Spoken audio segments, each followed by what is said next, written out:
பள்ளி மாணவர்களுக்கு எப்படி விழிப்புணர்வா இருந்து இடிக்கும் போது மீதமான மரங்கள் அழிக்கக்கூடாது, மின்கம்பங்கள், டிரான்ஸ்பாரம் மற்றும் வந்து இந்த கொமலார்கள் வெளிப்படுத்தலாம். இந்த இடத்துல வந்து அழிக்கக்கூடாது. அதே மாதிரி குழுவா சேர்ந்து இருக்கக்கூடாது. 10 பேர் வந்தாங்கன்னா ஒரே நேரம் அழிக்கக்கூடாது, தனியாக போயிடணும். சரியா? அதே மாதிரி ஒரு இடிச்சா அது எப்படி தப்பிச்சுக்கிறது நம்ம ஒரு மெத்தட் சொல்லுவோம். அதை ஃபாலோ பண்ணி அதே மாதிரி உட்காந்து ஒரு இடி தப்பிச்சுக்கலாம். ஒரு மெத்தட் சொல்லுவோம்.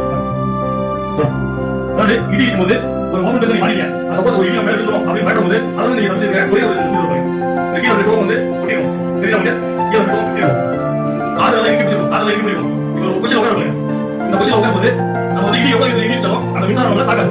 ஏன்னா மின்சாரம் வந்து ஒரு கால் வழியா போயிட்டு அடுத்த வழியா இறங்கி போயிடும். இடி போது உட்காந்து ஏன் அதுக்காக போனா அது இடி சத்தம் வந்து கால் சைடு இடிச்சிடும். அது வந்து கால் ஏரியா வந்து நம்ம கால் இடிக்கணும். இந்த பொசிஷன் வந்து எவ்வளவு இடி இடிச்சாலும் வந்துடும். இது மூணு நம்ம வீட்ல நம்பி அந்த எல்லாத்தையும் சொல்லுவோம். அப்பா அம்மா இந்த வருஷம் தான் இல்ல ஒரு வருஷம் பேசி அவங்க சொல்றாங்க. பாருங்க இப்போ நீங்க வந்து இடி வா இல்ல மனசுல மணி சொல்றாங்க. இப்போ வந்து சரியா அப்பா அம்மா நீங்க வந்து இருக்கணும். சரியா?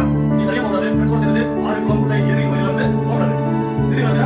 கண்டிப்பா அம்மா கூட இருக்கணும்.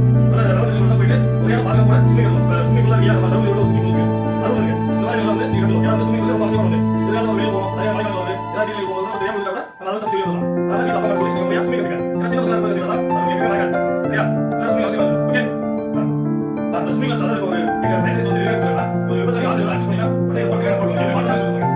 அது யாரா அந்த ஆக்சன் வந்து கண்ணை தீ பண்ணாத மாதிரி ஒரு கை போடுங்க. இந்த மாதிரி ரெடி வச்சிட்டா நீ எவ்வளவு நேரம் வெளிய வந்துருவீங்க. உடனே வந்து அவங்கள கை போடுங்க.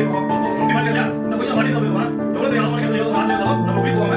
நம்ம போய் நம்ம கலக்கலாம். மாட்டிட்டீங்க. இது லைக் பண்ணு. Okay, thank you. லைக் பண்ணு. இது லைக் பண்ணு. சொல்லுங்க. இது வந்து இது பேசுங்க. நம்ம தம்பி பாரு. இது சுத்தமா நம்ம ஓட்ட போகும்போது நம்ம சரி வாங்கி பயன்படுறோம். ஏன் இதுக்கு பயன்படுறோம்னா நீச்சல் தெரிஞ்சவங்க பண்ணோம், தெரியாதவங்க பண்ணோம். அதே மாதிரி ரிசல்ட் ஒரு விஷயம் போகும்போது ஏன் போகுது? இதுக்கு ஒரு எவ்வளவு இல்ல ஒரு விஷயம் சொல்லுவாங்க. நீச்சல் தெரியாம